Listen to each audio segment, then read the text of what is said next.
चलिए जनाब class start करते हैं। बिस्मिल्लाहिर्रहमानिर्रहीम।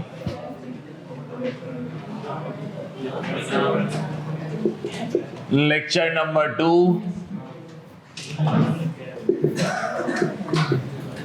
कैफ 3 कॉस्टिंग। हम लोग पढ़ रहे थे जनाब बेसिक कॉस्टिंग,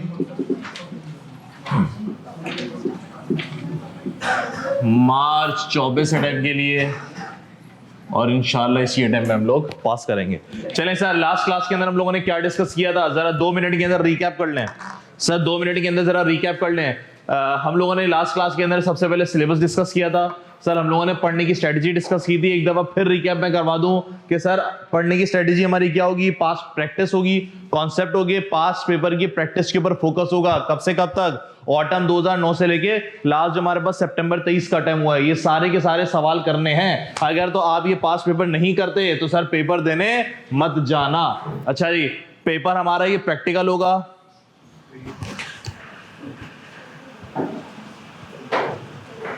क्या हो गया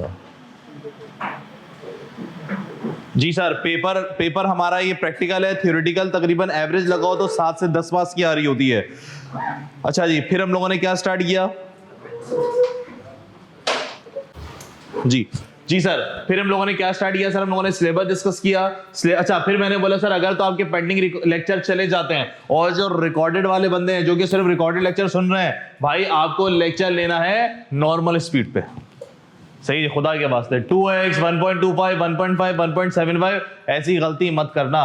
सर ऑब्जेक्टिव क्या है? पेपर पास करना, ऑब्जेक्टिव टाइम बचाना नहीं है। फिर हम आगे बढ़े। हमने बोला सर हम लोगों ने कॉस्टिंग की बेसिक स्टार्ट की थी। स्टार्टिंग कहां से ली थी हमने? अकाउंटिंग का मतलब क्या हमारे पास? रिकॉर्डिंग ऑफ ट्रांजेक्शन को रिकॉर्ड करना, उसको समराइज करना, उसकी रिपोर्ट्स बनाना, फाइनेंशियल स्टेटमेंट बनाना। सर ये काम किसका है? ये काम है फाइनेंशियल अकाउंटिंग वाले का। फिर हमने बोला मैनेजमेंट कौन होती है? सर मैनेजमेंट वो लोग जो कि कंपनीज के लिए डिसीजन मेकिंग करते हैं। कौन कौन से सर कंपनीज के लिए डिसीजन मेकिंग करते हैं? सीएफओ, सीईओ, डायरेक्टर्स, ये सारे लोग। सर डिसीजन मेकिंग किस किस्म की? कि जनाब हम लोग जो है वो प्रोडक्ट स्पेशल ऑर्डर आया, हम वो एक्सेप्ट करें या नहीं करें।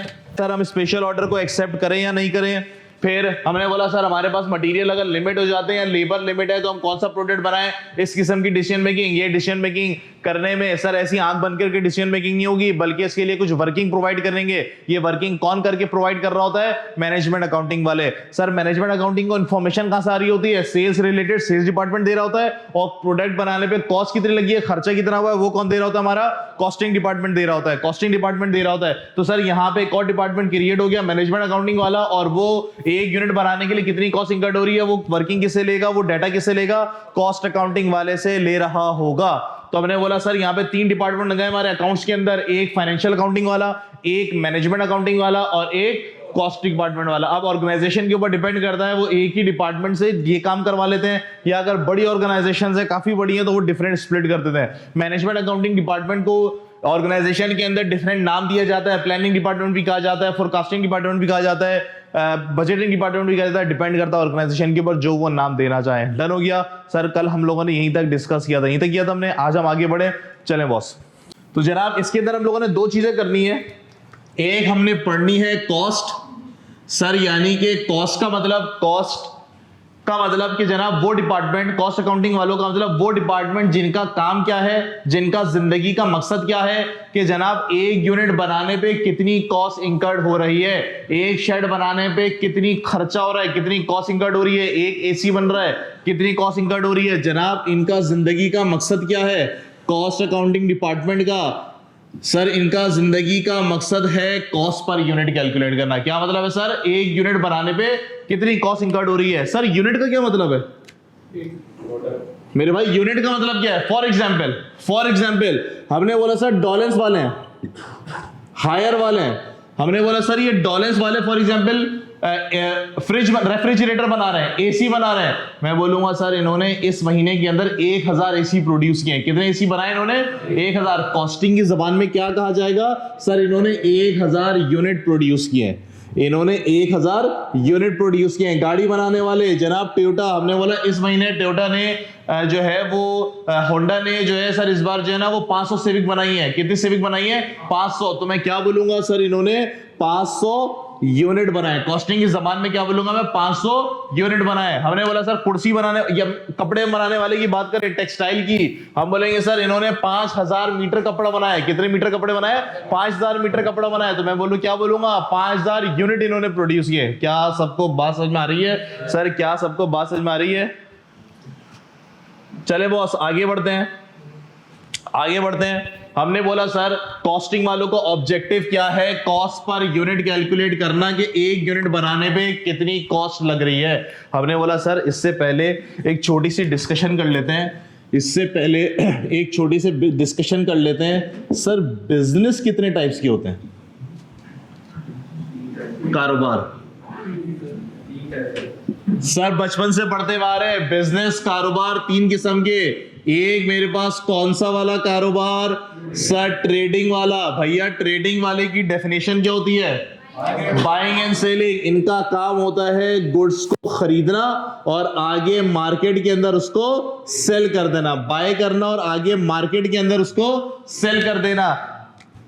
इसको मैं ये कह सकता हूं कि जनाब गुड्स को जिस शक्ल में खरीदना उसी शक्ल में आगे बेच देना, बगैर शक्ल चेंज किए। एग्री करते हो सर? ऐसे बिजनेस को हम क्या बोलते हैं? Sir trading business, just buying and selling. माल खरीदा होलसेल से, कंपनी से, डिस्ट्रीब्यूटर से माल खरीदा और उसको आगे एज इट इज सेल कर दिया। ऐसा बिजनेस मेरे पास कहलाता है trading business. For example sir, example की बात करें सर, फॉर एग्जांपल की बात करें जनाब, दवागो फार्मा क्या करती है सर? ये दवाई बेचती है। क्या बनाती है? कंपनीज वालों से खरीदा और एज इट इज आगे बेच दिया। क्या उसमें प्लस माइनस करते हैं? हमने बोला सर पेनाडोल है, पेनाडोल सिर्फ दर्द की है, बुखार की। हमने बोला सर एक काम करते हैं, इसके अंदर जो ना कुछ और इंग्रेडिएंट भी लगा देते हैं तो गले की दर्द उसकी भी काम आ जाएगी, टॉन्सिल्स के लिए भी काम आ जाएगी। क्या ऐसा करते हैं? नहीं सर, इनका काम क्या है? सर इनका काम है जस्ट बाइंग एंड सेलिंग। इन्होंने मेडिसिन कंपनीज से खरीदी, डिस्ट्रीब्यूटर से खरीदी, होलसेल से खरीदी, कहीं से भी खरीदी और आगे इन्होंने मार्केट के अंदर डिस्ट्रीब्यूट कर दी। ऐसे बिजनेस का नाम क्या होता है मेरे पास? Trading business. और भाई और कोई एग्जांपल दो, बोलो मेरे भाई। कॉस्टिंग के पर्चे में दिमाग चलाना है, ये बात याद रखना, बगैर दिमाग चलाए कॉस्टिंग का पर्चा पास नहीं होगा। Utility store sir, utility store, Imtiaz store की बात कर लें, चेज वालों की बात कर लें, नाही सुपर स्टोर की बात कर लें, ऐसे ही है, ऐसे ही है बॉस। सर चलो इम्तियाज वाले थोड़ी सी मैन्युफैक्चरिंग प्रोसेस के अंदर भी आ गए, अब थोड़ा सा ये लोग मैन्युफैक्चरिंग प्रोसेस के अंदर भी आ रहा है। चलो उस चीज को 2 मिनट के लिए हम साइड पे रखते हैं। तो हमने बोला भाई इन लोगों का बिजनेस क्या है? इन लोगों का बिजनेस है जस्ट ट्रेडिंग का, just buying and selling. Goods को खरीदा और आगे लाके मार्केट में इन्होंने एज इट इज उसको सेल कर दिया। ऐसे बिजनेस को हम क्या कहते हैं? ट्रेडिंग। सर मुझे एक बात बताइए, कॉस्ट अकाउंटिंग डिपार्टमेंट का मकसद क्या है? कॉस्ट अकाउंटिंग डिपार्टमेंट का मकसद कॉस्ट पर यूनिट कैलकुलेट करना कि एक यूनिट बनाने पे कॉस्ट कितनी आ रही है, ताकि उसकी बेस के ऊपर आके डिसीजन मेकिंग कर सकें कि सर इसको बेचें कितने का। कॉस्ट ज्यादा आ रही है, लोग खरीद नहीं पा रहे, महंगाई है, कॉस्ट को कम करो। इस किस्म की डिसीजन मेकिंग करने में हेल्प करेगी। सर एक यूनिट बनाने पे कॉस्ट कितनी आ रही है? मुझे एक बात बताओ सर, ट्रेडिंग बिजनेस के अंदर कॉस्ट पर यूनिट निकालना कोई मुश्किल है, परेशानी है? दवागो वाले पैनाडोल सेल कर रहे हैं, एक यूनिट कितने का खरीदा? क्या इसके लिए क्वालिफाइड बंदों की टीम बिठाएंगे? सर कैसे पता चलेगी कि एक पैनाडोल कितने की खरीदी इन्होंने? सर जिससे खरीद के लाए एक इनवॉइस मिली होगी, उस इनवॉइस के ऊपर लिखा हुआ होता है रेट क्या है इसका। एग्री करते हो? चलो अगर रेट नहीं लिखा हुआ, टोटल अमाउंट लिखी हुई है, क्वांटिटी लिखी हुई है, डिवाइड मार दे भाई, डिवाइड कर दे। क्या उसके लिए डिपार्टमेंट क्रिएट करूंगा मैं? सर यहाँ पे कॉस्ट पर यूनिट निकालना कोई परेशानी, कोई दिक्कत की बात नहीं है। तो आपको यहाँ पे कॉस्ट अकाउंटिंग वाले नजर भी नहीं आते, यहाँ पे कॉस्टिंग डिपार्टमेंट क्रिएट भी नहीं होता, जरूरत ही नहीं है। सर क्या काम करवाएंगे, फारिग बैठे रहेंगे। ये बात समझ में आ रही है सबके? बात समझ में आ रही है? सर दूसरा बिजनेस कौन सा है मेरे पास? सर पहले सर्विस की बात कर लेते हैं। सर दूसरा मेरे पास कौन सा है? Service provider. ये लोग क्या करते हैं जनाब? सर ना कोई चीज खरीद रहे हैं, ना कोई चीज बेच रहे हैं, बल्कि क्या कर रहे हैं? सर्विस प्रोवाइड कर रहे हैं। सर सर्विस प्रोवाइड कर रहे हैं, फॉर एग्जांपल बताइए सर। हाँ सिनेमा, हमने बोला कि सर फिल्म वाले और सैलून और भाई केएनएस, तो और भाई केएनएस एजुकेशन लिख दूं?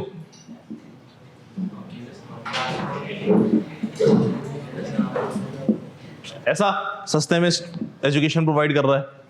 ओके जी, NGO, not for profit organization. आगे बॉस। सर हॉस्पिटल्स,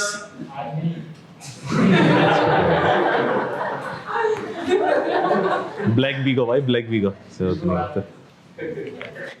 अच्छा बॉस, हमने बोला भाई ये लोग कौन होते हैं? सर्विस प्रोवाइडर वाले। सर इनका काम क्या होता है? सर्विस प्रोवाइड करना, सर्विस प्रोवाइड करना। एक हम लोग सर्विस प्रोवाइड कितने ही करें? अब मुझे एक बात बताओ सर, कॉस्टिंग वालों का ऑब्जेक्टिव क्या है? एक यूनिट बनाने पे कॉस्ट कितनी आ रही है? हॉस्पिटल की बात करते हैं। हमने बोला सर हॉस्पिटल के अंदर प्राइसिंग कैसे होती है, कितने पैसे कितने चार्ज करें सर पेशेंट से? सर वो बोलते हैं पर बेड पर डे के हिसाब से, पर बेड पर नाइट कहलाती है। पर बेड पर नाइट के हिसाब से पैसे चार्ज करते हैं कि सर कितने पैसे होंगे। फिर डॉक्टर के पैसे उसमें थोड़े ऐड होते हैं। सर ये जो पैसे डिसाइड होते हैं कि पर डे जो है वो पर नाइट के पैसे हम कितने रखें, कैसे डिसाइड होता है? सर कैसे डिसाइड होता है? ये लोग बोलते हैं कि जनाब हॉस्पिटल की बिल्डिंग का प्रेमिसेस का रेंट कितना है, इनका बिजली का बिल कितना आएगा, नर्सेस कितने हैं, डॉक्टर्स कितने हैं, यहाँ पे सिक्योरिटी वाले कितने, सारी कॉस्टली इन्होंने डिवाइड कर दिया नंबर ऑफ डेज से और नंबर ऑफ बेड से और ऑक्यूपेंसी से कि कितना परसेंट ये ऑक्यूपाई रहेगा। सर क्या कॉस्ट पर इन्हें निकल आएगी कि एक बेड की पर डे की कॉस्ट कितनी है? क्या यहाँ पे कॉस्टिंग डिपार्टमेंट की जरूरत होगी? क्या हॉस्पिटल में कॉस्टिंग डिपार्टमेंट होता है? नहीं सर, यहाँ पे क्वालिफाइड बंदे नहीं होते। छोटी सी कॉस्ट होती कॉस्टिंग, लेकिन बहुत लिमिटेड होती है। यहाँ पे उस लिमिटेड बहुत छोटी सी कॉस्टिंग के लिए डिपार्टमेंट क्रिएट नहीं करवाया जाता। नॉर्मली फाइनेंशियल वालों से ही काम करवा लेते हैं। तो यहाँ पे भी आपको फुल फ्लैश कॉस्टिंग डिपार्टमेंट नजर नहीं आता। ओके जी, उसके बाद है हमारे पास तीसरा, सर उसके बाद है हमारे पास तीसरा बिजनेस। कौन सा बिजनेस? मैन्युफैक्चरिंग वाले। सर मैन्युफैक्चरिंग वाले क्या करते हैं? सर मैन्युफैक्चरिंग वाले गुड्स को खुद बना के तैयार करके माल बेच रहे होते हैं। गुड्स को खुद प्रोड्यूस करेंगे, बनाएंगे, तैयार करेंगे, फिर बेचेंगे। सर फॉर एग्जांपल टेक्सटाइल वाले क्या करते हैं? सर खरीदते क्या है? सर रुई खरीदे उन्होंने, कॉटन, उसको उन्होंने मशीनों में प्रोसेस किया, मजदूर लगवाए, बड़ी बड़ी मशीनें खरीद के लेकर आए, उससे प्रोसेस किया, क्या बनाया सर इन्होंने फैब्रिक कपड़ा बना लिया। इन्होंने क्या बना लिया सर? फैब्रिक कपड़ा बना लिया। खरीदा क्या था सर? कॉटन। बना बेच क्या रहे? फैब्रिक। इसका मतलब जो चीज खरीदी उसकी शक्ल को चेंज किया और आगे मार्केट के अंदर सेल किया। इससे ऐसे बिजनेस को हम क्या कहते हैं जनाब? Manufacturing business. गुड्स को खुद तैयार करके बेचा जा रहा है, गुड्स को खुद तैयार करके बना के मैन्युफैक्चर करके बेचा जा रहा है। ऐसे कारोबार को हम क्या कहते हैं? मैन्युफैक्चरिंग। सर गाड़ी वाले क्या करते हैं? सर क्या खरीद रहे हैं लोग? सर डिफरेंट पार्ट्स खरीदते हैं, टायर, इंजन, ये वो अला बला, और बेच क्या रहे हैं सर? ये लोग बेच रहे हैं यहाँ पे गाड़ी। तो इसका मतलब गुड्स को खुद मैन्युफैक्चर करके तैयार करके आगे मार्केट में बेचा जा रहा है। ऑयल रिफाइनरी वाले क्या कर रहे हैं? जमीन से जो क्रूड तेल निकलता है उसको निकाल के उसको मशीनों में प्रोसेस करके बेच कर रहे हैं। Petrol, diesel, kerosene oil, furnace oil, बेतहाशा प्रोडक्ट। सर ऐसे बिजनेस को हम क्या कहते हैं? जो गुड्स को खुद मैन्युफैक्चर कर रहे हैं, तैयार कर रहे हैं। इसको मैं कह सकता हूं सर इन्होंने गुड्स को बाय किया, फिर उन्होंने प्रोसेस किया, प्रोसेस करके कोई दूसरा प्रोडक्ट बन गया और इसको फिर मार्केट के अंदर सेल कर दिया। क्या मैं ऐसे कह सकता हूं जनाब? एग्जांपल्स देंगे मुझे? एग्जांपल के अंदर मैंने एक टेक्सटाइल का नाम दिया, मैंने एग्जांपल के अंदर एक ऑयल रिफाइनरी का नाम दिया। ऑयल रिफाइनरी मतलब जो क्रूड ऑयल से, जो जमीन से तेल निकलता है, क्रूड ऑयल, उससे पेट्रोल डीजल बना के बेच रही है। एक मैंने ऑटोमोबाइल का नाम दिया सर, जो गाड़ियां वाड़ियां बना रहे हैं। एक मैंने फार्मा का नाम दिया। ये सारे मैन्युफैक्चरिंग बिजनेस है, ये सारे मैन्युफैक्चरिंग बिजनेस। सर सवाल, एक शर्ट बनाने पे कॉस्ट कितनी आ रही है? एक शर्ट बनाने पे कॉस्ट कितनी आ रही है? सुनिएगा, हमने बोला सर शर्ट बनेगी कैसे? क्या खरीदोगे सर? कॉटन। कॉटन भी 36 किस्म की होती है भाई। अच्छी कॉटन, बुरी कॉटन, पॉलिस्टर लगा है, क्या नहीं लगा, वो ही गलत। दूसरी चीज, उस पर लेबर आपने किसी अच्छी लेबर से काम करवाए, स्किल्ड लेबर से, फाइन लेबर थी, फिनिश लेबर थी, बिल्कुल सेट काम कर रही थी, अनाड़ी तो नहीं थे। दूसरा, आपने जाहिर सी बात है फैक्ट्री में शर्ट्स जो है बनवाई है, सिलवाई है, तो उसके ऊपर बिजली का बिल भी आया होगा, फैक्ट्री का किराया भी होगा। सर मुझे बताइए एक शर्ट बनाने पे कॉस्ट कितनी आ रही है? सर टाइम लगेगा, टीम चाहिए होगी मुझे, एक बंदे की बस की बात नहीं है। कॉटन खरीदी जा रही है डिफरेंट क्वालिटी की, डिफरेंट रेट के ऊपर। उस कॉटन से कौन सी वाली शर्ट बनाई जाएगी, एक्यूरेट प्रॉपर कॉस्टिंग क्या होगी, कि सर ऐसे नहीं कि आप एस्टिमेट रफ बना दें। हमने बोला सारी कॉटन ले लो, कोई महंगी कॉटन, कोई सस्ती कॉटन, सबका आपने एवरेज किया और सब पे एक ही प्राइस चार्ज कर दिया, एक ही कॉस्ट लगा दिया आपने। सर ये बात बिल्कुल गलत हो जाएगी। क्या करना पड़ेगा, जिस शर्ट पे अच्छी महंगी वाली कॉटन लग रही है उस पे वही कॉस्ट जानी चाहिए, जिस पे सस्ती कॉटन लग रही है उस पे वही कॉस्ट जानी चाहिए। कॉस्ट सही पता होगी तो हमें प्राइसिंग करने में आसानी होगी। क्या एक बंदा ये काम कर सकता है? नहीं सर, यहाँ पे मुझे पूरी टीम चाहिए। फार्मास्यूटिकल, सर कौन कौन सी दवाइयां बन रही हैं? सर ग्लेक्सो वाले सब पेनाडोल भी बना रहे हैं और वो मैदे की दर्द की बना रहे हैं, पता नहीं कौन कौन सी मेडिसिन बना रहे हैं। क्या हर मेडिसिन में सेम केमिकल लगेगा? नहीं बॉस। क्या हर मेडिसिन का सेम फॉर्मूला होगा? नहीं बॉस। अगर कोई मेडिसिन महंगी है, इसका मतलब उसमें कोई महंगे वाला केमिकल वगैरह यूज हो रहा है, उस पे वही कॉस्ट जानी चाहिए।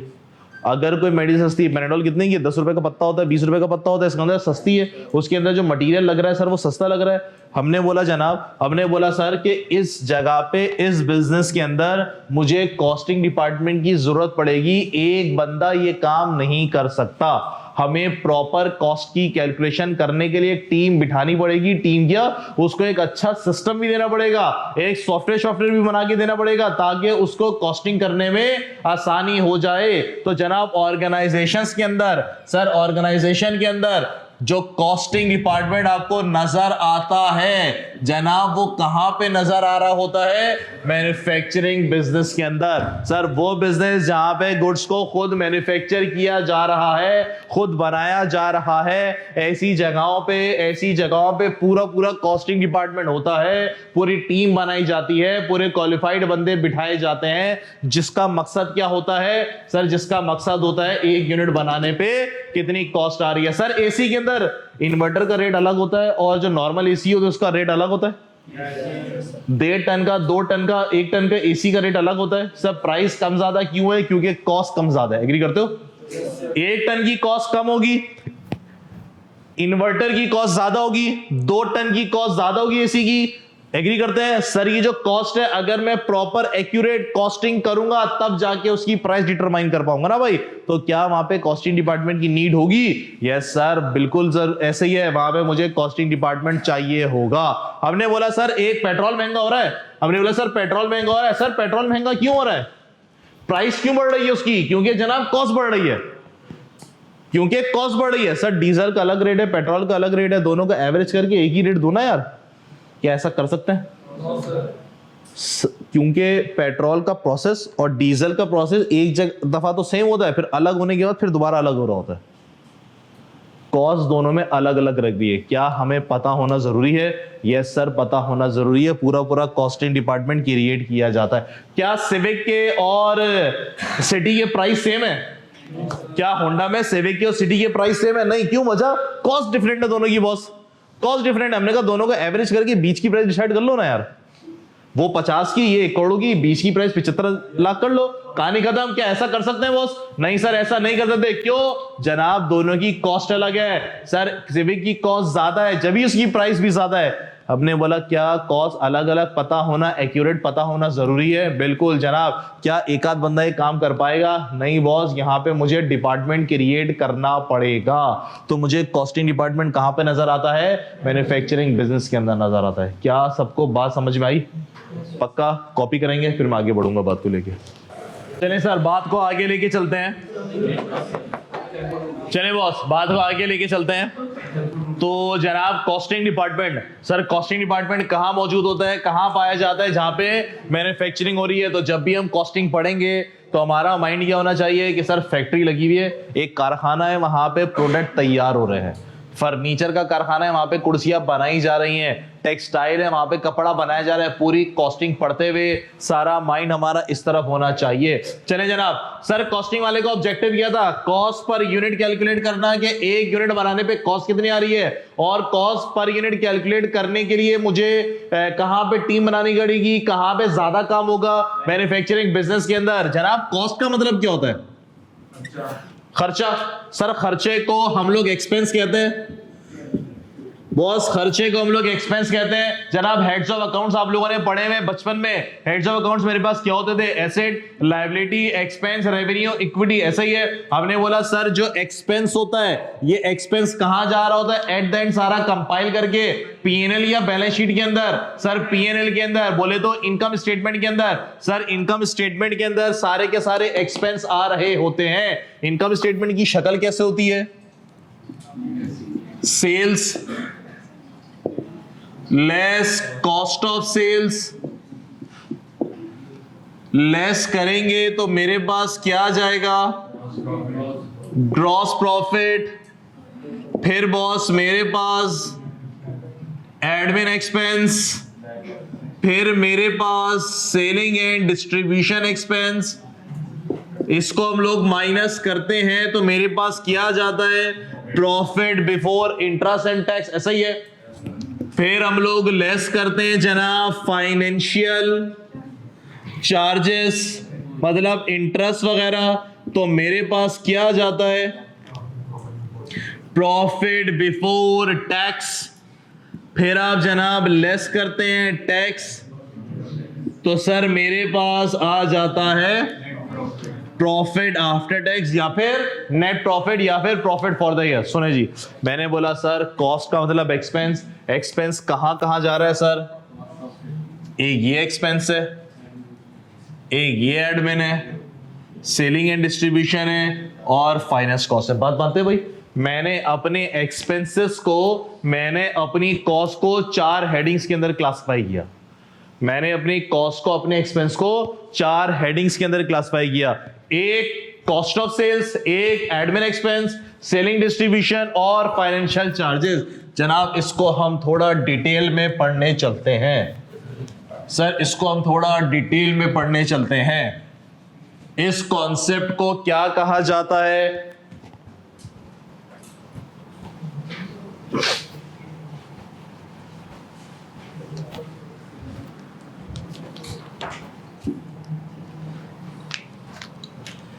इस कॉन्सेप्ट को अब कहते हैं जनाब कॉस्ट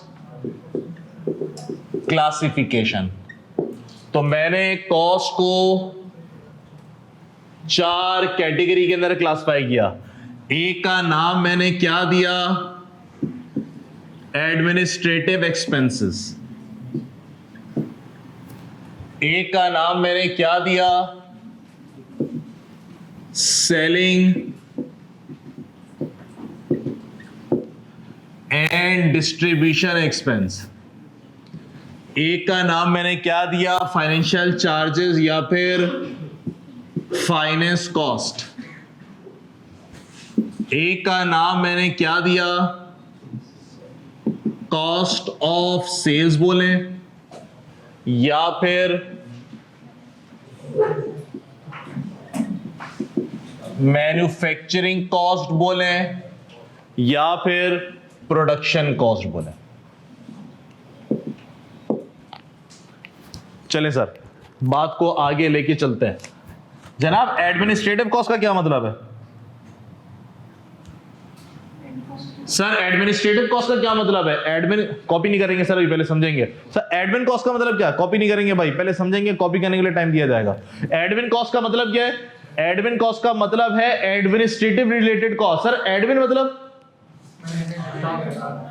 एडमिन का नाम सुनते ही जहन में क्या आ रहा होता है कि जनाब कुछ लोग बैठे हुए और बैठ के कोई काम कर रहा है। केएनएस की एडमिन सुनते ही क्या जहन में आता है? सर ऑफिस है, गेट के अंदर एंटर होते ही जो है वो राइट हैंड पे ऑफिस है और वहां पे लोग बैठे हुए हैं, वहां पे टाइम टेबल बना रहे हैं, शेड्यूलिंग कर रहे हैं, कोई मार्केटिंग पोस्ट कर रहे हैं, कोई ऐसा काम कर रहे हैं। Agreed agreed. सर फैक्ट्री के एडमिन होते ही क्या जहन में आता है कि सर कुछ लोग बैठे हुए हैं, कोई सैलरी बना रहा होगा, पेरोल, कोई इंटरव्यू कंडक्ट कर रहा होगा, कोई मार्केटिंग स्ट्रेटेजी कर रहा होगा, कोई बैंक के अंदर चेक शेक जमा करा रहा होगा बंदा। ये admin related cost. Sir admin related cost की डेफिनेशन क्या है? सर एडमिन रिलेटेड कॉस्ट की डेफिनेशन क्या है? ऑफिस रिलेटेड एक्सपेंसेस, यानी कि ऑफिस में बैठ के जो भी काम हो रहे हैं उनके खर्चों को क्या कहा जाता है? Admin expenses. सर मुझे इसकी एग्जांपल बताएंगे? बॉस ऑफिस के खर्चे कौन कौन से होते हैं? ऑफिस के खर्चे कौन कौन से होते हैं? ऑफिस का किराया, ऑफिस का रेंट, ऐसा और सर ऑफिस की बिजली पानी गैस का बिल, मतलब ऑफिस यूटिलिटी बिल। ऑफिस के अंदर अगर एसी वेसी लगा हुआ है, फर्नीचर है, तो उसका डेप्रिसिएशन। तो मैं बोलूंगा सर डेप्रिसिएशन किसका सर? ऑफिस इक्विपमेंट का। Depreciation office equipment. चले बॉस, हमने बोला sir depreciation of office equipment. एक और बता दो भाई, चाय पानी का खर्चा हम बोलते हैं सर एंटरटेनमेंट, रिफ्रेशमेंट, ये नाम दिए जाते हैं ना इसके। और भैया ऑफिस सप्लाईज। अबे पीटी का एसिड होता है, कौन बोला ये? कौन बोला? बिठाओ इसको पीआरसी में, बिठाओ फिर से। कौन बोला? बिठाओ इसको पीआरसी में, बिठाओ फिर से। चले बॉस आगे आगे। हमने बोला सर इसके अलावा ऑफिस के इंश्योरेंस, सर ऑफिस की सैलरी। अब सुने बॉस, क्या क्या यहां पे मैन्युफैक्चरिंग हो रही है? क्या यहां पे गुड्स बन रहा है? क्या यहाँ पे प्रोडक्ट तैयार हो रहा है? इसकी अकाउंटिंग क्या यहाँ पे कॉस्ट अकाउंटिंग अप्लाई हो रही है? क्या कॉस्ट अकाउंटिंग का मकसद क्या है? एक यूनिट बनाने पे कितनी कॉस्ट इंकर्ड हो रही है? क्या यहाँ पे प्रोडक्ट बन रहा है? यहाँ पे कॉस्ट अकाउंटिंग अप्लाई नहीं होती। यहाँ पे कॉस्ट अकाउंटिंग अप्लाई नहीं होती। दूसरी sir selling and distribution. Yes boss, selling and distribution. Sir definition क्या बनी इसकी? सर डेफिनेशन क्या बनी इसकी सेलिंग एंड डिस्ट्रीब्यूशन की? सेल्स रिलेटेड एक्सपेंसेस, यानी कि गुड्स को सेल करने से रिलेटेड जो जो खर्चे होंगे, गुड्स को सेल करने से रिलेटेड जो जो खर्चे होंगे वो सारे किस में जाएंगे? सेलिंग एंड डिस्ट्रीब्यूशन से रिलेटेड। भैया कौन कौन से खर्चे? ट्रांसपोर्टेशन, गुड्स खरीदने के, बेचने का। बेचने का, उसके लिए अकाउंटिंग में एक बड़ा अच्छा वर्ड होता है, क्या कहलाता है वो? Carriage outward. जी सर, कस्टमर के घर तक हम गुड्स पहुंचाकर आ रहे हैं, जो ट्रांसपोर्टेशन का खर्चा है उसको हम क्या बोलेंगे? Carriage outward. फिट हो गया? और बताओ भाई। सर मार्केटिंग एडवर्टाइजमेंट, बिल्कुल ऐसा ही है। और बॉस? हाँ, पैकेजिंग अलग चीज होती है। पैकेजिंग कैसे आ गया? इंश्योरेंस किस चीज की? ऐसी बोल दी इंश्योरेंस। हाँ, मशीन की कहां से आ गई? कैसी कैसी बातें कर रहे हो भाई? जी बॉस, सेलिंग एंड गुड्स को सेल करने से रिलेटेड खर्चे। इंश्योरेंस एंड ट्रांजिट कौन सी वाली? इन्वेंट्री को खरीदने वाली के बेचने वाली? बेचने वाली, बिल्कुल सही है सर। मैं बोलूंगा इंश्योरेंस ड्यूरिंग ट्रांजिट। और ये ट्रांजिट कौन से वाला है सर? गुड्स को सेल करने वाला। बिल्कुल ठीक है, हमने बोला। और सर आप जो गुड्स सेल करते हैं, सर आप जो गुड्स सेल करते हैं वो दुकान पे रख के सेल करते हैं। जिस तरह जे डॉट वाले हैं, आइडियाज वाले हैं, सर इनकी आउटलेट है, दुकान है। हश पपीस वाले सर इनकी दुकान है, ये लोग दुकान पे रख के सेल करते हैं। यहाँ पे इस दुकान का जो किराया है सर किसके अंदर जाएगा? दुकान का किराया, रेंट। क्या बात है भाई तेरी, सही है। वो जाएगा कहां पे? Selling and distribution. दुकान के लोगों की सैलरी, सेल्समैन सैलरी किसके? उनका काम क्या सर? सेल्समैन वालों का गुड्स को सेल करना। उनकी सैलरी कहां पर आएगी जनाब? Salesman salary. एग्री करते हैं सर? सेलिंग एंड डिस्ट्रीब्यूशन में सेल्समैन का कमीशन कहां जाएगा सर? सेलिंग एंड डिस्ट्रीब्यूशन में। जिस दुकान में आउटलेट का रेंट रिटेल आउटलेट, ऐसा सर दुकान पे जो फर्नीचर रखा गया है, जो एसी रखा गया है, उसका डेप्रिसिएशन।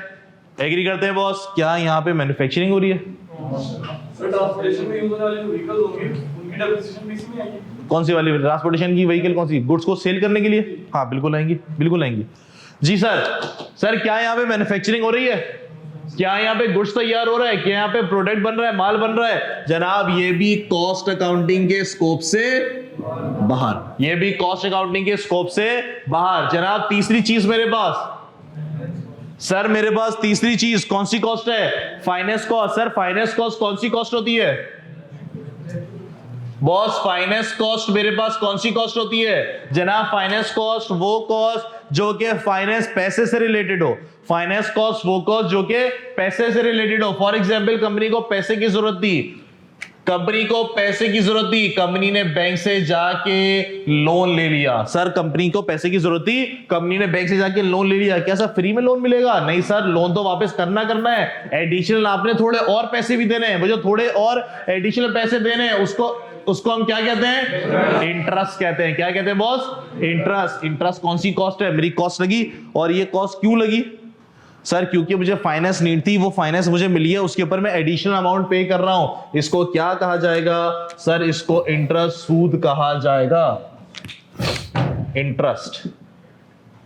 आपके पास बहुत सारे पैसे थे, आपको उधार लेने की जरूरत नहीं है, बहुत पैसे उधार लेने की जरूरत नहीं है, आपने वो पैसे लेके बैंक के अंदर जमा करा दिए और फिर बैंक से ट्रांजैक्शन कर रहे हैं। सर क्या बैंक वाला फ्री में काम करेगा ये? नहीं सर, बैंक वाला कोई बैंक चार्जेस लेगा। उस चार्जेस के नाम उसने बदल दिए आजकल, पे ऑर्डर चार्जेस के नाम से, एटीएम चार्जेस के नाम से, चेकबुक चार्जेस के नाम से, इस तरह से उन्होंने वो चार्जेस ले रहे हैं। एलसी खुलवा रहे हैं उसकी चार्जेस ले रहा है। सर बैंक में जो चार्जेस लग रहे हैं वो आपकी कॉस्ट है। बैंक वाला जो चार्जेस ले रहा है वो आपकी कॉस्ट है। क्या फ्री में ये जो चार्जेस ले रहा है बॉस, ये आपकी कॉस्ट है, ये आपकी कॉस्ट है। ये कॉस्ट क्यों लगी? क्योंकि फाइनेंस से रिलेटेड, आपको पैसे को संभाल रहा है तो उसके अगेंस्ट आपसे पैसे चार्ज कर रहा है, चार्जेस ले रहा है। इसको हम क्या बोलते हैं सर? Finance cost. इसको हम बोलेंगे बैंक चार्जेस। क्या यहाँ पे मैन्युफैक्चरिंग हो रही है सर? क्या यहाँ पे गुड्स तैयार हो रहा है, प्रोडक्ट बन रहा है? तो जनाब ये भी आपकी कॉस्ट अकाउंटिंग के स्कोप से बाहर है। ये भी आपके कॉस्ट अकाउंटिंग के स्कोप से बाहर। जी सर, मेरे पास चौथी कॉस्ट कौन सी आई है? Cost of good, cost of sales, manufacturing cost या फिर प्रोडक्शन कॉस्ट। सर ये कौन सी कॉस्ट होती है? ये कौन सी कॉस्ट होती है जनाब? इसकी डेफिनेशन क्या है सर? इसकी डेफिनेशन क्या है? Sir cost of sale, manufacturing cost का मतलब वो कॉस्ट जो कि गुड्स को तैयार करने पे लगे। मैन्युफैक्चरिंग कॉस्ट का मतलब सर वो कॉस्ट जो कि गुड्स को तैयार करने में लगे, बनाने में लगे, ऐसी कॉस्ट को हम क्या बोलते हैं? Manufacturing cost. ऐसी कॉस्ट को हम क्या बोलते हैं? Manufacturing cost. सर कपड़ा बनाने में कौन कौन सी कॉस्ट लगेगी? हमने बोला सर कौन कौन सी चीजें इंकर्ड होंगी?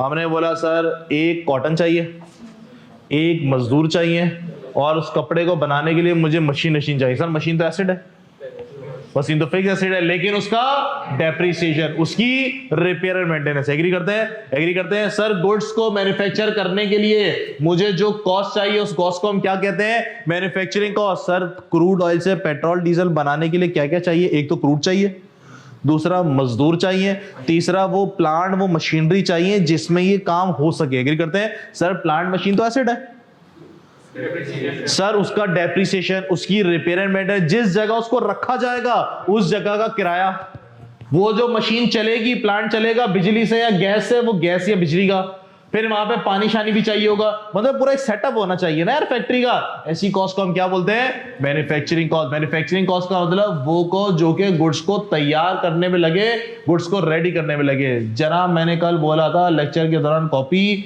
नहीं करते, ये गलत प्रैक्टिस है, कल मैंने डिस्कस किया था।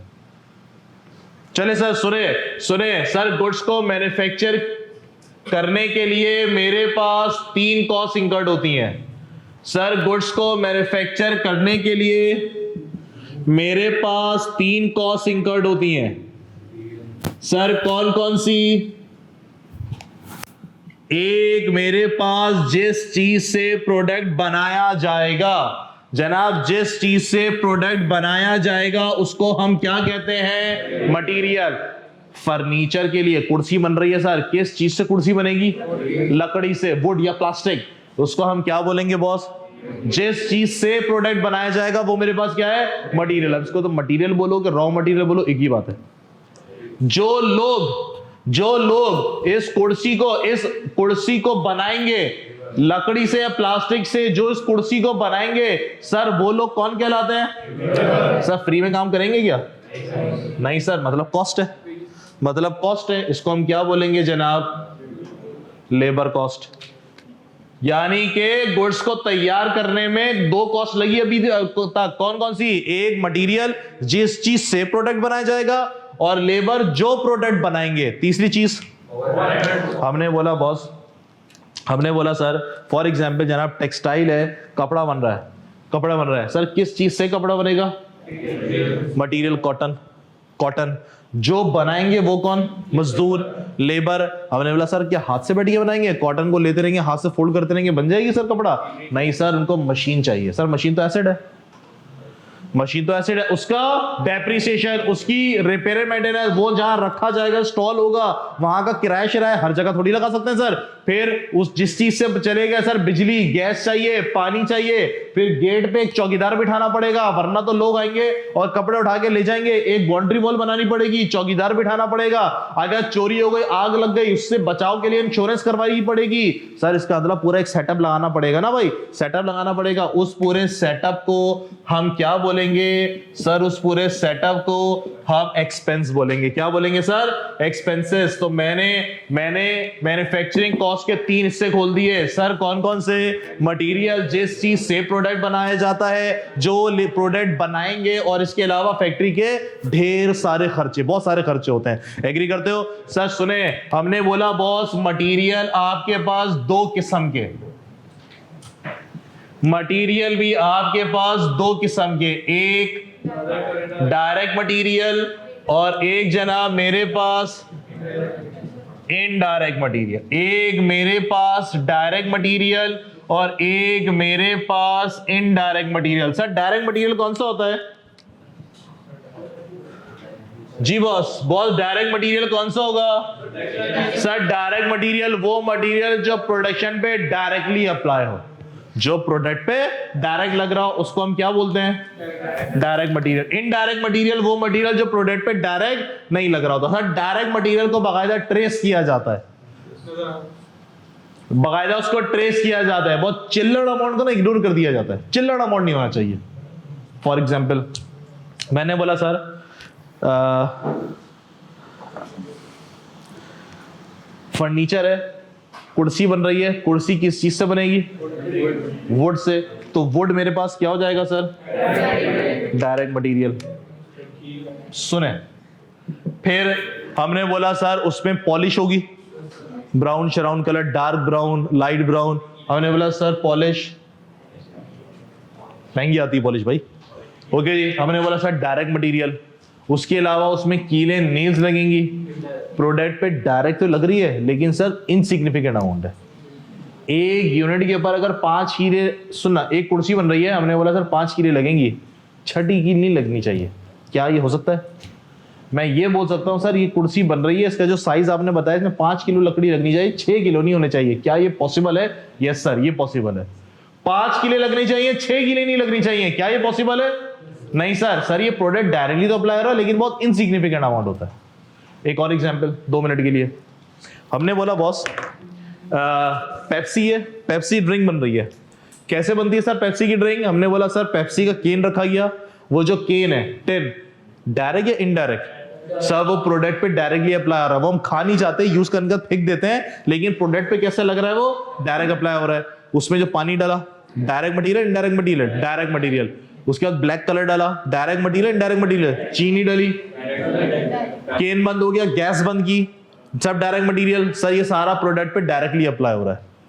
सर ये बॉटल बंद का नहीं है, ये मशीन है, मशीन में मशीन आगे चलती जा रही है और ये चीजें डलती चली जा रही है, मशीन से वो चल रहा है। मशीन में आपने रखा, मशीन आगे आगे बढ़ती चली जा रही है, उस पर से उसमें फिलिंग होती चली जा रही है, मशीन स्मूथ चलती रहे। सर उसके लिए मशीन में ऑयलिंग करनी पड़ती है, ग्रीसिंग करनी पड़ती है। वो भी तो मटेरियल है, वो भी तो तुमने खरीदा होगा मटेरियल। क्या प्रोडक्ट पे लग रहा है? सर वो किस में लग रहा है मटेरियल? वो मशीन में लग रहा है, जिसकी वजह से मशीन स्मूथ चल रही है। क्या वो मटेरियल है? सर मटेरियल तो है, मटेरियल तो है, लेकिन वो प्रोडक्ट पे अप्लाई नहीं हो रहा। ऐसे मटेरियल को हम क्या बोलते हैं सर? Indirect material. जनाब एक और एग्जांपल सर, एक और एग्जांपल सर, बिजली कैसे बनाई जाती है? पानी से, बिल्कुल। और सोलर, और पाकिस्तान में किससे बनती है? ऑयल से, फर्नेस ऑयल। पाकिस्तान का बताओ ना यार, महंगी बिजली जो बनाते हैं हम लोग। सर किससे बनाई जाती है सर? फर्नेस ऑयल से। सर बिजली बनाई जा रही है फर्नेस ऑयल से। सुनिएगा, हमने बोला सर वो कंपनियां जो बिजली बना के बेच रही हैं, हपको हो गई, कैपको हो गई, के इलेक्ट्रिक के भी अपने प्लांट है ऐसे। सर इनका काम क्या है? बिजली बना के बेचना। बिजली बनाते किससे? ये फर्नेस ऑयल से। बेच क्या रहे हैं? बिजली, मैन्युफैक्चरिंग। खरीद क्या रहे हैं? फर्नेस ऑयल, मैन्युफैक्चरिंग हो गया। फर्नेस ऑयल मटेरियल है, एग्री, डायरेक्ट या इनडायरेक्ट? Direct material. प्रोडक्ट बनाने के लिए, बिजली बनाने के लिए डायरेक्टली अप्लाई होता है, एग्री करते हैं? डायरेक्ट या इनडायरेक्ट? Direct material. हमने बोला सर गुल अहमद है, गुल अहमद की फैक्ट्री लगी हुई है, काम क्या इनका सर? कपड़ा बना के बेचना। लेकिन सर ये लोग ना के इलेक्ट्रिक पे भरोसा नहीं करते। लोड शेडिंग होती है तो प्लांट बंद, ऑर्डर नहीं जाएंगे इनके, एक्सपोर्ट नहीं होगी तो मामला खराब हो जाएगा। ये अपना पावर प्लांट खुद बनाया हुआ इन्होंने। बिजली ये लोग सारे फैक्ट्री वाले बिजली खुद बनाते हैं। किससे बनाते हैं? फर्नेस ऑयल से। बोलते हैं बड़े बड़े जनरेटर ले लो डीजल के और फर्नेस ऑयल के, और उसी से जो है हम लोग बिजली प्रोड्यूस करेंगे। अब ये जो फ्यूल खरीद रहे हैं, ये जो डीजल और फर्नेस ऑयल खरीद रहे हैं, सर कैसे खरीद रहे हैं? As a material. अब इनके लिए, गुल अहमद वालों के लिए डायरेक्ट मटीरियल के इनडायरेक्ट मटीरियल? Indirect material. क्या इनके कपड़े में लग के जा रहा होता है? क्या इनके कपड़े में लग के जा रहा होता है? नहीं सर, उन लोगों के लिए क्या है मेरे पास? ये इनडायरेक्ट मटीरियल। क्या सबको बात समझ में आई? मैंने क्या बोल दिया? इंडस्ट्री टू इंडस्ट्री डिपेंड करता है, इंडस्ट्री टू इंडस्ट्री डिपेंड करता है। क्या सबको बात समझ में आई भाई? क्या डायरेक्ट मटेरियल और इनडायरेक्ट मटेरियल का डिफरेंस समझ में आया? एग्जाम के अंदर आपसे डायरेक्ट और इनडायरेक्ट मटेरियल के बारे में नहीं पूछेगा। मतलब वो ये नहीं बोलेगा कि सर फर्नेस ऑयल है और पूरा सिनेरियो बना के दे दे, केस स्टडी बना के दे दे और वो आपसे पूछे कि जनाब बताओ ये डायरेक्ट मटेरियल इनडायरेक्ट मटेरियल। ऐसा नहीं होगा। क्यों? ये जो नॉलेज है वो प्रैक्टिकल नॉलेज है, जो आप लोग इंडस्ट्री के अंदर जाके सीखोगे, किताबी नॉलेज नहीं है। अभी आपके पास जो पेपर आएगा वो सारा किताबी पेपर आएगा। डन हो गई बात क्लियर? चलें सर, उम्मीद करता हूं आपको डायरेक्ट और इनडायरेक्ट मटेरियल समझ में आ गया होगा। सर आगे बढ़े। लेबर, मेरे भाई लेबर भी दो किस्म की। सर लेबर भी दो किस्म की। कौन कौन सी बॉस? डायरेक्ट और इनडायरेक्ट। सर डायरेक्ट लेबर कौन? सर डायरेक्ट लेबर कौन?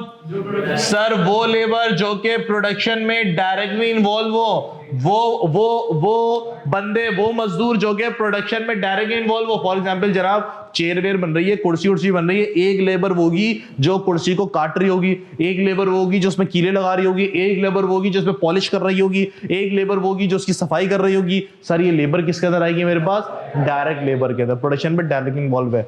एक बंदा वो होगा सर जिसको कुर्सी बनानी भी नहीं आती होगी, लेकिन वो हिसाब किताब मेंटेन कर रहा हूं, फ्लोर पे राउंड मार रहा होगा जहां पे कुर्सी बन रही है। जो बंदा सही काम नहीं कर रहा उसको टाइट कर रहा होगा, गाली गलौज कर रहा होगा, और सर अपने पास कागज में लिखता जा रहा होगा इस बंदे ने कुर्सी बनाई, इस बंदे ने कुर्सी बनाई। बोलेगा भाई तुम फारिग हो गए, इसको ये वाली कुर्सी ला के दो। सर ऐसे बंदे को क्या कहा जाता है? सुपरवाइजर। क्या कहता है बॉस? सुपरवाइजर। क्या प्रोडक्शन में डायरेक्टली इन्वॉल्व है, प्रोडक्शन में बैठ के बना रहा है? नहीं सर, इसको क्या कहा जाएगा? Indirect labour. सर फैक्ट्री का सेटअप है, फैक्ट्री में चाय पिलाने वाला, सर फैक्ट्री में चाय पिलाने वाला क्या प्रोडक्शन में इन्वॉल्व है? उसको तो पता भी नहीं होगा सर कि गुड्स बनाया कैसे जाता है। चाय पिलाने वाला मजदूर है, लेबर है, क्या प्रोडक्शन में डायरेक्टली इन्वॉल्व है? नहीं सर। क्या उसके बगैर फैक्ट्री चल सकती है? परेशानी होगी सर, दिक्कत होगी। एग्री करते हो? परेशानी होगी, दिक्कत होगी। सर वो लेबर कौन सी है मेरे पास? Indirect labour. जेनिटोरियल स्टाफ, सफाई वाले, सर लेबर है? यस सर बिल्कुल लेबर है। डायरेक्ट या इनडायरेक्ट? प्रोडक्शन पे डायरेक्टली इन्वॉल्व नहीं है। फैक्ट्री का चौकीदार, सिक्योरिटी गार्ड, डायरेक्ट या इनडायरेक्ट? Indirect labour. क्या सबको बात समझ में आ रही है? सर फैक्ट्री के अंदर कैंटीन का सेटअप भी लगाया जाता है as per law. Sir canteen होनी चाहिए फैक्ट्री के अंदर जहां पे लेबर खाना छाना खा सके। कैंटीन के अंदर बैठा हुआ कुक जो कि खाना बना रहा है, सर लेबर है, मजदूर है, तनख्वाह मिलती है उसको महीने की। डायरेक्ट या इनडायरेक्ट? इनडायरेक्ट। क्या प्रोडक्शन में इन्वॉल्व है? नहीं sir, indirect labour. Sir canteen में एक वेटर भी होगा, एक बर्तन भी साफ कर रहा होगा। डायरेक्ट या इनडायरेक्ट? Indirect labour. क्या बात समझ में आई मैंने क्या कह दिया? सर इसके अलावा फैक्ट्री के और खर्चे, इसके अलावा फैक्ट्री के और खर्चे किसके अंदर जाते हैं सर? एक्सपेंसेस के अंदर। एक्सपेंसेस को भी दो कैटेगरी में स्प्लिट किया जाता है सर, एक का नाम डायरेक्ट और एक का नाम इनडायरेक्ट। इनडायरेक्ट को फैक्ट्री ओवरहेड भी कहा जाता है। इनडायरेक्ट को फैक्ट्री ओवरहेड भी कहा जाता है। सर पहले डायरेक्ट की बात करते हैं। मैंने बोला बॉस मैंने बोला सर कि वो एक्सपेंसेस जो कि प्रोडक्शन पे डायरेक्टली लगे, वो एक्सपेंसेस, वो खर्चे जो कि प्रोडक्ट पे डायरेक्टली लगे हैं, सर कौन कौन से होते हैं? हाँ, डेप्रिसिएशन प्रोडक्ट पे डायरेक्टली थोड़ी लग रहा है, इनडायरेक्ट लग रहा है।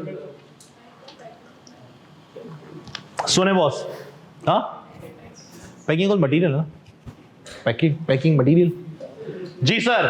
सर एक्सपेंसेस के अंदर वो खर्चा जो कि प्रोडक्ट पे डायरेक्ट लग रहा हो, मतलब एक यूनिट बनाए तो 10 रुपए, 2 बनाए तो 20 रुपए, 3 बनाए तो 40 रुपए, 4 बनाए, 5 बनाए, प्रोडक्ट हर प्रोडक्ट पे लग रहा हो।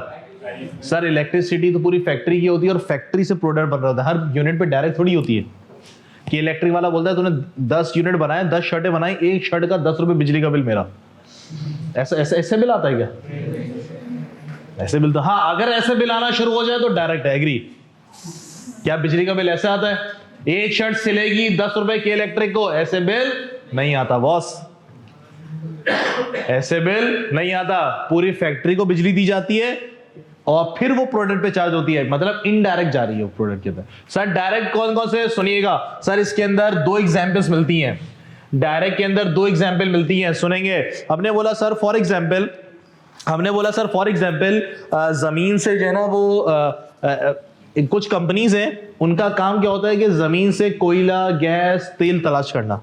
OGDCL है, PPL है, ये सारी कंपनी, मारी पेट्रोलियम है, ये सारा काम पाकिस्तान वाली। हमने बोला बॉस, इन्होंने रिसर्च की और इन्होंने बोला कि सर थर के अंदर, सिंध के अंदर जो है ना कोयला है, कोल है, और हम कोल निकालेंगे, बेचेंगे। हमने ठीक है सर निकालें। जमीन किसकी है बॉस? गवर्नमेंट की। जमीन किसकी है? गवर्नमेंट की। हमने बोला सर ठीक है सर आप निकालिए, बिल्कुल। वो अपनी प्लांट एंड मशीनरी हैवी किस्म की लेके पहुंच गए, कोल निकाला, बेचे जा रहे हैं, कोल निकाला, बेचे जा रहे हैं, खूब कमा लिया इन्होंने। सर गवर्नमेंट ऑफ पाकिस्तान को क्या मिलेगा? कुछ भी नहीं। गवर्नमेंट ऑफ पाकिस्तान ने बोला सर एक काम करें, आप हमें 10 करोड़ रुपए दे दें, 10 करोड़ रुपए दे दें और आपको हमने लाइसेंस दे दिए, जाइए कोल निकालें, गैस निकालें, क्रूड निकालें, ये टेरिटरी हमने आपको दे दी, इतना एरिया आपका, 10 करोड़ रुपए आपने में दे दिए, सही लीगल फीस। हाँ, और आप यहां से जो कोल निकालें, क्रूड ऑयल निकालें, बेचें, खूब कमाएं। बंदे ने वो 10 करोड़ रुपए दे के 10 अरब रुपए कमा लिया। उसके पास इक्विपमेंट था, उसने रिसर्च की, कह रहे हैं सर इसके अंदर तो ठीक ठाक गैस है। क्या गवर्नमेंट ऑफ पाकिस्तान ने सही एग्रीमेंट साइन किया? सर उसको कैसा एग्रीमेंट साइन करना चाहिए? सवाल है। 50-50% बोले तो 50% किसका? जितना कोयला, तो कोयला का रखेगी गवर्नमेंट का काम कोयला बेचना थोड़ी है। क्या पंचायत में पाल रहे हो यार? गवर्नमेंट को थोड़ा आसान भी रखो ना। प्रॉफिट का 50% एग्री। और सर प्रॉफिट में तो उन्होंने घुमा दिया, एक्सपेंस ज्यादा दिखा दिया, कुछ ज्यादा दिखा दिया। फिर प्रॉफिट का तो फिर ऑडिट भी कराओ, 100 पंचायतें। और बॉस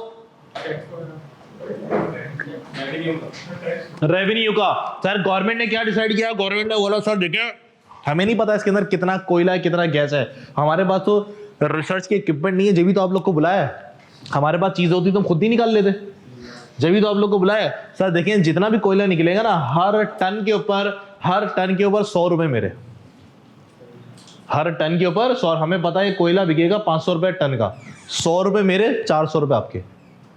सही है, तुम्हारी अपनी कॉस्ट भी है, लेबर भी है, सब कुछ है, सही है। 400 रुपए में तो मैनेज करो, 100 रुपए मुझे देते चले जाओ। क्या ये सौदा सही होगा?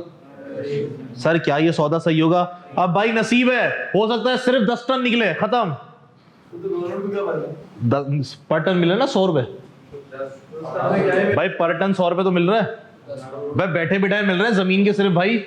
और क्या चाहिए उसको? क्या फायदा? जो कंपनी जो कि जमीन से सारी चीजें निकाल रही है, सर उसने रिसर्च की, उसने बोला सर यहाँ पे मिलियंस ऑफ टन्स अवेलेबल है बॉस, तुम भी खाओ हम भी खाते हैं। पूरी रिसर्च की ना उन्होंने बॉस। सर ऐसे एग्रीमेंट किए जाते हैं, सारे के सारे एग्रीमेंट इसी तरीके से होते हैं कि जनाब जितना टन निकलेगा पर टन के हिसाब से पैसे मेरे। अब वो जो कंपनीज हैं जो कि कोयला निकाल रही हैं, उनके लिए ये जो 100 रुपए गवर्नमेंट को दे रहे हैं पर टन के हिसाब से खर्चा है, कॉस्ट है बॉस। कहां जाएगा? मटेरियल है क्या सर? लेबर है क्या? एक्सपेंस है, प्रोडक्शन पे डायरेक्ट लग रहा है।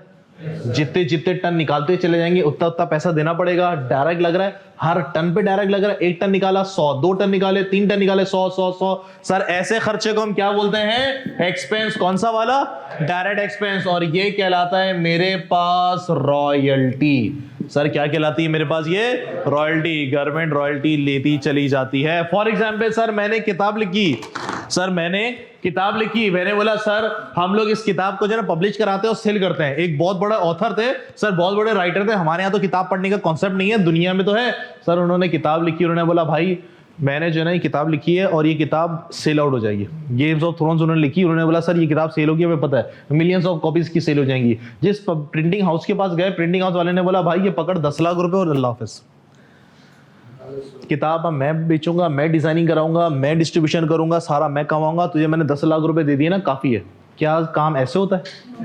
ना बोलेगा भाई मैंने किताब लिखी है, लोग मेरे नाम से पढ़ने के लिए आएंगे। किताब आपके फ्रंट पेज डिजाइन और कवर डिजाइन की वजह से नहीं आएंगे। एग्री करते हो? उसमें जो लिखा गया है, जिस तरह से मैंने लिखा है, जो पूरी जिंदगी मेरी लगी है उसके हिसाब से, तो मैं कैसे पैसे चार्ज करूंगा? सर मैं पर बुक के हिसाब से चार्ज करूंगा। 1 बुक के 50 रुपए मेरे, सही है। 2 बुक हुई तो 100 रुपए, 3 हुई तो 150 रुपए। एग्री करते हो? वो प्रिंटिंग हाउस के हिसाब से एक कॉस्ट है 50 रुपए पर किताब। सर क्या ये मटेरियल है? कागज वागज है प्रिंटिंग हाउस के हिसाब से? क्या ये लेबर है? ये क्या है सर मेरे पास? कौन सा वाला एक्सपेंस? क्या बात समझ में आई सबके? सर अगली एग्जांपल, हमने बोला सर के टूल्स है आपके पास। फॉर एग्जांपल सर कुछ टूल्स ऐसे होते हैं जो कि प्रोडक्ट बनाते हैं और खत्म हो जाते हैं। कुछ टूल्स ऐसे होते हैं जो कि प्रोडक्ट बनाए जाते हैं और वो टूल्स खत्म हो जाते हैं। फॉर एग्जांपल सर कुर्सी बनाने के लिए आरी लगती है। आरी पता नहीं इससे घिसा जाता है।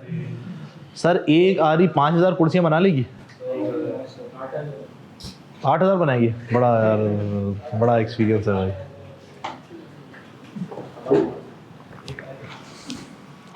हमने बोला सर ये जो स्पेशल टूल है आरी, एक टाइम ऐसा आता है जब वो घिस जाती है, फिर वो किसी काम की नहीं रहती। सर कितनी चेयर बना लेगी? 1 2 उसके बाद खत्म, उसके बाद खत्म। सर ये टूल्स है, आपने खरीदा होगा तो एज अ टूल्स खरीदा होगा।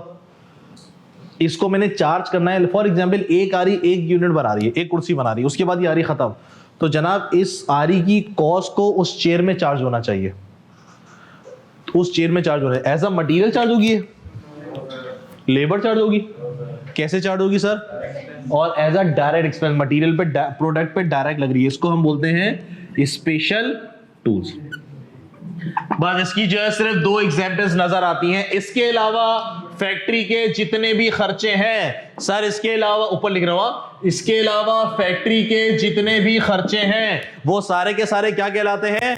Indirect expense. और इनडायरेक्ट एक्सपेंस को फैक्ट्री ओवरहेड भी कहा जाता है। इनडायरेक्ट एक्सपेंस को फैक्ट्री ओवरहेड भी कहा जाता है। फैक्ट्री के तमाम खर्चे जो कि प्रोडक्ट पे डायरेक्ट नहीं लगते बल्कि घूम फिर के इनडायरेक्ट आ रहे होते हैं। फॉर एग्जांपल बिजली का बिल। सर फैक्ट्री की बात हो रही है, मैन्युफैक्चरिंग कहां होती है? फैक्ट्री के अंदर। फैक्ट्री की बात हो रही है तो मैं क्या बोलूंगा? फैक्ट्री का यूटिलिटी का बिल, फैक्ट्री का बिजली का बिल। जी बॉस। सर फैक्ट्री का जो बिजली का बिल है क्या प्रोडक्ट पे डायरेक्ट अप्लाई हो रहा होता है? नहीं सर, बिजली का बिल आता कैसे? मशीन चलेगी और बिल आएगा, ऐसा ही है। लाइट वाइट जलेगी और बिल आएगा। सर वो बिल किसकी वजह से आ रहा है? मशीन चलने की वजह से आ रहा है, और उस मशीन चलने की वजह से जो है वो कपड़े सिल रहे होते हैं। सर प्रोडक्ट बन रही है, हमारे पास प्रोडक्ट बन रही है। सर प्रोडक्ट पे चार्ज होना चाहिए, सर बिल्कुल चार्ज होना चाहिए, लेकिन इनडायरेक्ट। क्या मैं बोल सकता हूं कि सर इस बार जो हमारे यूनिट आए हैं बिजली के, वो फॉर एग्जांपल 400 यूनिट आए। ये जो 9वां 10वां यूनिट है ना, ये इस शेड बनाने के लिए लगा है। ये जो 15वां और 16वां यूनिट है वो इस शेड के लिए लगा है। क्या ऐसा हो सकता है? नहीं सर, इसके अंदर डायरेक्ट नहीं लग रहा। कैसे लग रहा है? वो इनडायरेक्ट लग रहा है। एग्री करते हो? और बताओ भैया फैक्ट्री के खर्चे, फैक्ट्री के मशीन, फैक्ट्री का रेंट ले लो, और भाई प्लांट एंड मशीनरी का डेप्रीसिएशन, प्लांट एंड मशीनरी का डेप्रीसिएशन, और प्लांट एंड मशीनरी की रिपेयर एंड मेंटेनेंस, और भाई और एक आध और बता दो, फैक्ट्री की इंश्योरेंस, तो भाई फैक्ट्री के जितने भी खर्चे होते हैं, फैक्ट्री के जितने भी खर्चे होते हैं वो किसके अंदर जा रहे होते हैं? इनडायरेक्ट एक्सपेंस, मतलब फैक्ट्री ओवरहेड के अंदर। क्या सबको बात समझ में आई? अब मुझे बताओ सर, ये जो खर्चे हमने डिस्कस किए हैं, क्या यहाँ पे मैन्युफैक्चरिंग हो रही है? फैक्ट्री के खर्चे हैं, क्या यहाँ पे प्रोडक्ट तैयार हो रहा है? मटेरियल लग रहा है, लेबर लग रही है, और आपके पास एक्सपेंसेस इंकर्ड हो रहे हैं। आपको पूरी कॉस्टिंग के अंदर, सर आपको पूरी कॉस्टिंग के अंदर यहां पे रहना है जहां पे प्रोडक्ट बनाया जाएगा और बेचा जाएगा। तो सर इन शॉर्ट अगर मैं बात करूं जनाब, इन शॉर्ट अगर मैं बात करूं तो मेरे पास, अच्छा सुने सुने एक चीज और, मैंने बोला सर इनडायरेक्ट मटेरियल किसका पार्ट होता है? फैक्ट्री ओवरहेड का। इनडायरेक्ट लेबर किसका पार्ट होता है? फैक्ट्री ओवरहेड का। यानी कि फैक्ट्री ओवरहेड के अंदर, फैक्ट्री ओवरहेड के अंदर इनडायरेक्ट मटेरियल भी जाता है और इनडायरेक्ट लेबर भी जाती है। तो मैं अगर मैन्युफैक्चरिंग कॉस्ट लिखना चाहूं, सर अगर मैं मैन्युफैक्चरिंग कॉस्ट लिखना चाहूं, सर ये मैं मिटा दूं,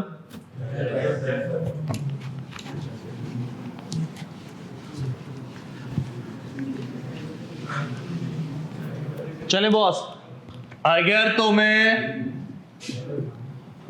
इन शॉर्ट मैं अगर मैन्युफैक्चरिंग कॉस्ट लिखना चाहूं तो भाई क्या लिखूंगा? सर मैन्युफैक्चरिंग कॉस्ट के अंदर मैं लिखूंगा नंबर 1 डायरेक्ट मटेरियल।